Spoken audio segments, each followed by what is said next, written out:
There we go. All right, we got something going on. Mr. Lich, welcome to the stream. There we are. Now let's transition to my screen. Lovely. Yeah, I'm pretty new to streaming. It's been probably 4-ish weeks. Hello, everyone. So it's been rather a week. And for the first time, I can welcome you to a Stock Apocalypse stream. So welcome. I'm eager to get going. I unfortunately don't have a ton of time, so I need to keep an eye on the clock. No, I'm not muted, but nice try. I need to keep an eye on the clock. And yeah, I think we should just jump right into it. Well, thank you, Goldfish Lips. You are handsome too. I just need to shave. That's it. All right, so where are we with the bond market? Where are we with the stock market? Where do we stand? So we're seeing since Tuesday relief rally, as it's called. And Tuesdays are always rather optimistic, and that comes after a rather red week last week and a kind of wishy-washy Monday. So we're seeing a green Monday, green Tuesday. And we were curious if that would extend into Wednesday. Now, Wednesday, we got some very nice news, or rather for the stock market, some nice news. Stimulus got passed, which means that more money is going to be counted in for being invested in the stock market, which is exactly what happened, right? Money started flowing towards the stock market, mostly from institutions anticipating, that money that comes in from stimulus, probably starting next week to start flowing in as well. Starting to price that in, and that's where you're starting to see that euphoria from. But there's two things that haven't really calmed down yet, and I've spoken about this last stream as well, and I think these things are leading. For me, at least, they're leading.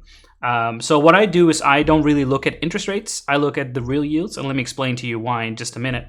But there's two things that haven't cooled down yet, and that's the CPI numbers. Those are still running red hot, meaning inflation. Now, inflation doesn't always have to be bad. We're going to be looking at the Fisher equation in just a second. This is a very basic version of it. But that should give you an idea of what's roughly going on as far as the stock market goes, as far as the bonds go, as far as that inflation goes. So CPI is running red hot, which means we're starting to see, or we're still seeing inflation that gets measured in. And there's two things about that inflation that matter in this way. There's one, of course, growth comes with inflation, or inflation comes with growth. So we're starting to see vaccines do their work. People are anticipating lockdowns being lifted across the world. People are starting to buy more. People are going out more. People are sick of being cooped up. So a lot of people are using some of that money they've saved to book vacations, to go to restaurants, to buy products, to go out the house and do things, buy a car maybe. So we're starting to see money circulate and money go around, which is what's starting to waken up that inflation expectation. Buy products or buy, yes, both of those. They're starting to buy product, B-U-Y. So that's inflation, that's CPI. Next up is, after inflation comes the second reason why things are still looking dicey, and that's real yields, or the interest rates. So what real yields, all they are is interest minus inflation, right? So with inflation running at 2%, and with interest rates in the US being 1.6, real yields are still negative. They were negative last week, they were negative a month ago, but they're still negative at around 0.5. And minus 0.5 on those real yields are that's your return if you're in bonds. That's your return if you're in banks, right? It's you get a certain amount of interest on banks, you get a certain amount of interest on bonds. The number is roughly 1.6% in the US. Okay, and then you take inflation off of that, and your money multiplies by minus 0.5% per year, and that's what real yields are. So if you offer me as a person who participates in markets, if you offer me, you go to banks on the one hand, or you go to bonds on the other, or you go into the stock market. The stock market is still very much an interesting place for me to go. But there's high dividend places, with 8-10% dividend. That's a lot better than 2% or in this case minus 0.5% on my money. And you have value stocks that increase in value, all very much worth the increase in money over those real yields of minus 0.5%. And this is not just the way I think, right? This is the way that a lot of money thinks. And while some people have their money in safe storage, and that's what bonds is for most of those large portfolios right now, it's almost a storage mechanism. You store your money in bonds, so it's safe. It's safer than in banks. It's safer than in equities, which will have more volatility. In my opinion, right now, the vast majority of bonds are junk bonds.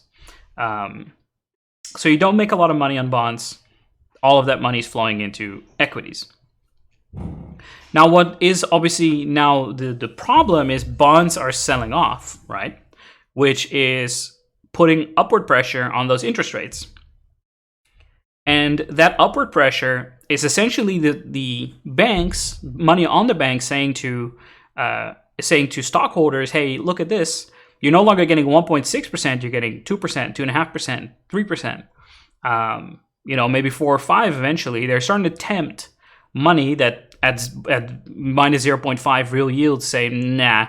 They're starting to tempt those people and say, well, what about 0%? Are you interested then? 0.5? 1? Okay, and that's the mechanic behind real yields. That's what's happening on the one hand. So these bonds are selling off, and that's the stock market reacts to that, because the stock market sees that happening and says, you know what, all that money that normally flows into equity, it might start flowing into bonds and into banks once that interest rate comes up, because the real yields might turn positive. That's the threat. And what that effectively is a game between the stock market and bondholders and Powell. Because essentially what the market's saying to Powell is you need to start buying bonds. Because if you don't buy bonds, then interest rates are going to go up. And if interest rates go up, then the stock market's going to lose value. Okay, so the stock market, the market participants are essentially playing a game of chicken with Powell saying, okay, when does it start hurting? At 1%, at 2%, at 5%? When do you, as Jerome Powell, start to go into the market and say, okay, we now start buying more bonds? Because they're already, like, QE is still running. It's running at like 80% capacity. But he did taper it off a bit. And in his last talk, right, he pulled a bluff. And it's one of the few moves that he has is doing the Powell bluff, which he did in 2018 as well, where he said, nah, I don't really care about interest rates. Don't really care about those, whatever, interest rates. But that's really hard to buy because, and here's why. If interest in the US increases by 1%, okay, just a single percent, the current payment of debt in the US is about $300 million, okay? That's the money that goes to debt payment. So this is just interest on the U.S. loans, on the government debt. That turns to $700 if interest rate increases by just 1%. Okay, and that is why Powell cannot allow interest rates to rise, because if those go at 2, 3, 4, 5%, God forbid 8 or 10. The U.S. will become insolvent in no time. So every percentage of interest that increases, money that is available in the U.S. right now that gets spent on social causes, that gets spent on roads, that gets spent on infrastructure, that gets spent on anything that happens in the U.S., money that's just spent on government expenses, that money becomes less and less available, right? As the payment on interest has to go up. There's this mountain of debt, and you pay a certain amount of interest on that mountain of debt. And as the interest increases on that, you get less and less money available for other things. Now, what's more interesting is because that mountain is so large, 1 single percent increases your debt payment by so much that 4 or 5% means that 25 to 30% of the U.S. entire income of the U.S. disappears to paying off the interest on the loan. Not even paying off the loan, paying off interest on the loan. And that's 30% of the entire income of the US. If you start talking about 10%, 10 to 12%, we're starting to approach very quickly on 75% of the entire US income disappearing to interest. Okay? And that's when it gets very scary, because imagine you have a credit card and 75% of your monthly income disappears to just the interest on your credit card. You know what we call that? Insolvent. That means you're broke. So, that's the situation Powell's faced with, pretending he doesn't care about interest rates, but knowing damn well that the US is in too much debt to let those interest rates rise. So Powell's going to have to blink eventually. That's my opinion. Some people say Powell isn't going to blink. He's just going to tough it out. I don't personally believe so. I think he will blink in a week, in 2 weeks. He's going to find a moment of relative stability in the market, and he will blink. And when he blinks, that's when QE is going to get ramped up. More printers are going to get turned on. That number of money gets printed every month gets higher, because the number needs to get higher and higher and higher to get the same effect as it did last month. So when Powell blinks, the markets will start rallying again, and we're going to see a rally that lasts another 6 to 8 months, maybe a year. So long story short, are you expecting a rally? Yes. Are you expecting the rally to start now? No. I think we're 2 or 3 weeks away before we're starting to see a rally, and we might even see a slump that lasts all the way until summer. And we only start seeing the end of that valley towards summer. And that's all right. But it's something to keep in mind. So what do you do in that situation? You've just told me the landscape of the market. You just told me what are we looking at today. What do you do? Well, I personally already am positioned pretty defensively. So with my positions, and I'm not going to talk about very specific positions, and just also as just a disclaimer, this is for informational and entertainment purposes only. Make your own investment decisions. It's a crazy market. Make your own decisions. I'm not a financial advisor and never will be. So, what do you do in a market condition like this? Well, typically an investor of retail size, at least, will want to do one of two things. You want to definitely move your portfolio into a more defensive position. That means that you need to start looking at balance sheet. Balance sheets become important again. Not for financial advice and non-entertainment, but exactly. Balance sheets start to become important again. Okay, because companies with ironclad balance sheets and good cash flow, those companies, well, they're not immune to these market conditions, but they're sure as heck more resilient to these market conditions.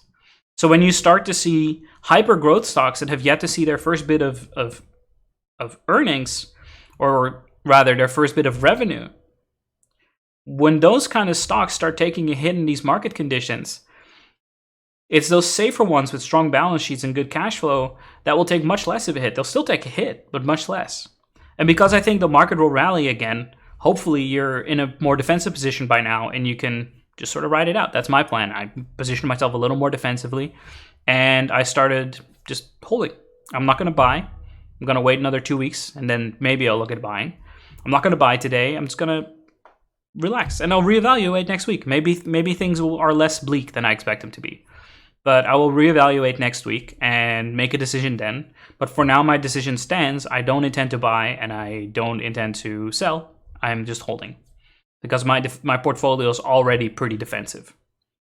If yours isn't, if yours is positioned in growth stocks, if yours is positioned in options, it's very aggressively positioned, then I would start looking at closing some of those positions and reducing your risk exposure to stocks that will react violently to those real yields dropping or rising, to nominal interest rates rising, to bond sell-off, which will dictate the market. Now, what does that mean on the longer term? And I want to do this over multiple episodes because I really think that this is something that's very interesting to dive into in more detail. So I will definitely do so. Next week, this will be the subject, and the week after as well. And I really want to get into how these interest rates interplay and what the market conditions are, in my opinion, that make my precious metals portfolio worth it to have in my back pocket. And I can't predict up to 2 numbers behind a comma when the conditions will strike for those to rocket. But I do know what the conditions are, and I know that they're coming, in my opinion. And I will happily explain that over the next few weeks. So I've explained you roughly how those interest rates play together. I've explained how those real yields interplay with the current market conditions. And we're starting to see this relief rally right now because of what's passing in the US, because of the ECB committing to more printing and more bond buying. Those are signals to the market that say, okay, you guys are going to keep getting that support, and that's 100% what I expected. So what does that mean for some of my stocks? That means that I'm expecting a bullish summer. I'm expecting a bullish post-summer. And that means that all of my positions in tech, all of my positions that are called dancing with the bulls, those will do excellent, and I'll happily continue to maintain those positions. What I do think is kind of to close out today's stream. Again, sorry, I only have 30 minutes today. I hope you guys will understand. To kind of close out today's stream, what I do think is very much worth looking into is looking at your positions. And this, I think this needs a little context. So in January, I held Zoom. And for those who remember in SMLC, I talked about holding Zoom in December and September. And between that period, Zoom had a phenomenal rise and did very, very well. Then late January, Zoom took a big hit, and I front ran that hit by selling off in halfway through January. And what triggered me to sell off was I was putting in my models, and I noticed that Zoom still had an excellent year-on-year growth. The year-on-year growth was 175%. It was 175%. But their quarterly growth, and their quarterly growth projections were scaled back all the way down to 2%, against like 15% that it did the same quarter last year, and that was before that hypergrowth kicked in. But if you compare the same months, we went from 15% to 2%. That's a huge decrease in monthly growth, and there's a reason why that is especially in those first few months when the vaccines start to work and the markets or the countries start opening up again. A lot less people are going to be video calling because you're going to be able to just visit grandma. You're going to be able to just work with your employees. You're going to be able to go back to the office. So a lot of people will start transitioning back into their old habits and seeing each other far more, which means Zoom will simply be used less. And when Zoom is used less subscriptions, less growth, less money, still growth, still, I think, a fine stock. But I don't think it justified the price at where it was at the PE that it stood at with that kind of month-on-month growth, and I ended up being right. So what I want everyone to do, if you have the time, is go through your portfolio, especially if you're holding long, especially if you're holding tech, and start looking at what guidance these companies are giving for the coming months, and start thinking logically as well. What stocks are going to get hit if the world opens back up again? And if they're getting hit, what are growth projections? What do they say themselves? Because they don't want to lie about that sort of information. Not unless they're, some junky stock from, far away where there's far less regulation. Most of these stocks don't want to lie about their positions, or about their growth or projections. Because getting that wrong makes them look bad, basically. So look at them, look at these expectations, and see if these expectations are in line with some of the numbers that all the other investors are looking at the surface. If you're looking at Zoom at the surface, you think, 175% year-on-year growth, that's excellent. Buy. And then you don't look at the guidance for next quarter, and you're like, oh, wait a minute, something's up here. So put in those numbers in your models, and you'll start making conclusions that hopefully help you make decisions in the coming months when these markets start opening, or when these countries are starting to open back up, and when economy simply changes. Economy changing means there's going to be growth, and that growth comes with inflation, as I mentioned before. But it also comes with higher profits, higher revenues. And when the economy booms, revenues increase. When revenues increase, stock prices increase. So we have inflation on the one hand, inflation here, and we have an increase in revenues here. As long as those stay roughly the same, right? The situation doesn't change for tech stocks. And that is why I'm not worried about these countries reopening up again. That's why I'm not changing out of tech as a sector rotation. That's why I'm not worried about a sector rotation to begin with. Because as long as these revenues increase, and as long as we're still seeing growth, inflation doesn't matter that much. And nor does seeing growth in other sectors. I think tech will remain very strong over the coming summer and the coming year. And I maintain my positions. So thank you all for watching. It's been a pleasure having all of you here. make sure to follow so you know when I stream up again. I'll be talking in the Discord, throughout the week, and there's some very exciting things coming. Just as a few notes. Hi, Gabby. Welcome. Hi. Just as a few notes, I have taken a developer, a good friend of mine, so he'll be helping me develop some bots and some other things for the Discord. So we're going to see some exciting things come up very soon. And I'll be looking into getting some designs done, getting us some custom graphics as well. So hopefully that will really perk up how things look, and we will be able to move away from some of these placeholder images and art. And I'm very excited for what the future brings. I have some excellent ideas. The staff team has some really cool ideas, so I'm very excited to see all of that come to life and come to fruition, and to get a fresh start with all of you guys. So hopefully to a good thing and to a great thing. And cheers, everyone.